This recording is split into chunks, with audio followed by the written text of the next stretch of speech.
Bom dia, criançada! Hoje a gente vai descobrir o som que os animais fazem, identificar se tá certo ou tá errado. Bora lá? Então vamos escolher algum bichinho. Eu gosto muito de gatinhos. Então vamos lá. O som do gatinho é assim, mu, mu, assim, mu, mu, assim, mu, mu. O som do gatinho é assim, mu, mu, mu, mu, mu. Será que tá certo o som do gatinho?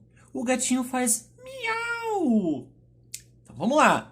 O som do gatinho é assim, miau, miau, miau. O som do gatinho faz assim, miau, miau. O som do cachorrinho faz assim, au, au, assim, au, au, assim, au, au. O som do cachorro faz assim, au, au, au, au, au. Acho que a gente acertou o cachorro, né? Au, au. O meu cachorro tá um pouco rouco. Vamos procurar outro. O som do passarinho faz assim, quá, quá, assim, quá, quá, assim.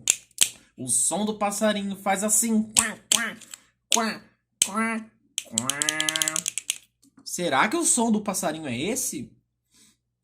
Acho que não. Tem passarinho que faz esse som, mas eu acho que o passarinho faz piu, piu. O som do passarinho faz assim, piu, piu, assim, piu, piu, assim, piu, piu. O som do passarinho faz assim, piu, piu, piu, piu, piu. O som que a gente cantou é o som do patinho. Então vamos lá, nesse ritmo legal. O som do patinho faz assim, quá, quá, assim, quá, quá, assim, quá, quá. O som do patinho faz assim, quá, quá, quá, quá, quá.